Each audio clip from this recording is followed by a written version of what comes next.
Thank you very much indeed. Thank you, Councillor Joel. I have to say I agree with everything you just said, so I'll add on to that, if you don't mind. I could talk about the national figures that are being put in place to fund things, but let's talk about Loughborough first of all. I'm going to assume everybody, I know some of the names actually that are up on the screen, so I'm going to assume everybody's in Loughborough and therefore my constituents. If you're not for any reason, just bear in mind that although I'm very happy to talk to you, I won't be able to deal with any of your specific concerns. You'd have to go to your own MP. It's just a protocol between them, but between MPs. So just so you're aware. But let's assume you're all from Loughborough first of all. And I just want to say, first of all, thank you so much for everything that everybody's done over the last few months, because from teachers to teaching assistants to staff in schools, they've done an amazing job. But then you, on top of that, particularly with Adiola, with Amazing Grace, it's just a fantastic project and really will help your community and children in general in the area.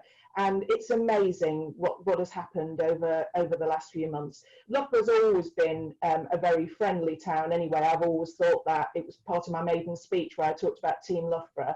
But wow, you've really added to it, and that's fantastic. It really is. Following on from some of the things that Councillor Joel talked about and the points that you raised in your presentation, Adiola, some of these things you can come to me for. So issues about immigration status, about where to get support and that kind of thing. My office has been virtually open, as in not open, but available completely, right the way through this period. But we've actually physically been open, the office, since the 1st of June. And you are very welcome at any time to either pop in, ring, email, you name it. And I am very keen to help you. You perhaps already know, but I used to work for the previous MP for 10 years as her caseworker. And so these are the kinds of things, it's my comfort zone, if you like. I like to get involved in trying to solve issues for people. So please do not hesitate to come to me on any of the things that were mentioned. In terms of support that's available, hopefully the people who were most in need, so people who were in desperate straits or for whatever reason, there are various different categories of pupils, will have received laptops if they wanted them, if they needed them. And 200,000 laptops have already been delivered so far, and there's £100 million out there across England, though not just our area, but across England, for other further equipment. So if there's anything you do need, anybody related to you or anybody you know that's not perhaps on this call, again, don't hesitate to let me know. One thing that is coming up shortly is there's £1 billion, I think it's starting on the 1st of August actually, but there's £1 billion available again across England for tutoring. £650 million of that is going to be given to head teachers so that they can deal specifically with specific cases, and they obviously know their own pupils well. So that's what Councillor Joel was talking about. That's where that money is going to come from.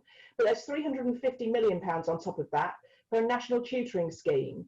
And I think you ought to think about that for Amazing Grace and see if we can't widen this. Because there's a possibility there. You're already on the way. You've got 22 pupils, 2 hours each a week minimum by the sound of it. Why don't we see if we can make this into a bigger, more permanent thing for Loughborough and perhaps the wider area, particularly as you're covering maths, English and science. I mean, that's absolutely perfect. And really will help to step up the game for lots of disadvantaged children, either disadvantaged because of the situations in which they live or the situations in which they've found themselves in, possibly following bereavements, as you say, and that kind of thing. Because there's been obviously the bereavements of COVID itself, but also many other bereavements that have just happened in that timescale. But unfortunately, people have not been able to go to funerals, not been able to grieve in the same way, go and visit their families. And that's really had an enormous effect on people. A lot of people have talked to me about that, and it's heartbreaking. So those are some of the things we should be looking at, and seeing how we can help people. Really, I want to be quiet now and listen to you, and let's see what we can do to help. Just one last thing. There are a number of charities in Loughborough. Again, fantastic place to live. So we've got a number of charities that help people, particularly young people, 0 to 18, 0 to 25, depending on the disability. So Loughborough Welfare Trust, Clark and Somerville Foundation, Dawson and Fowler Trust are all Loughborough-based ones. And then there's a really good one in Leicester City, Leicester Charity Link. And these are all available to help people. And they do everything from, you know, buying musical instruments and school uniforms for pupils, to doing all sorts of different things, buying laptops and that kind of thing. So if you need them, I've got those contact details, but they are available on the internet, but don't hesitate to come to me if you need them. Okay, thank you.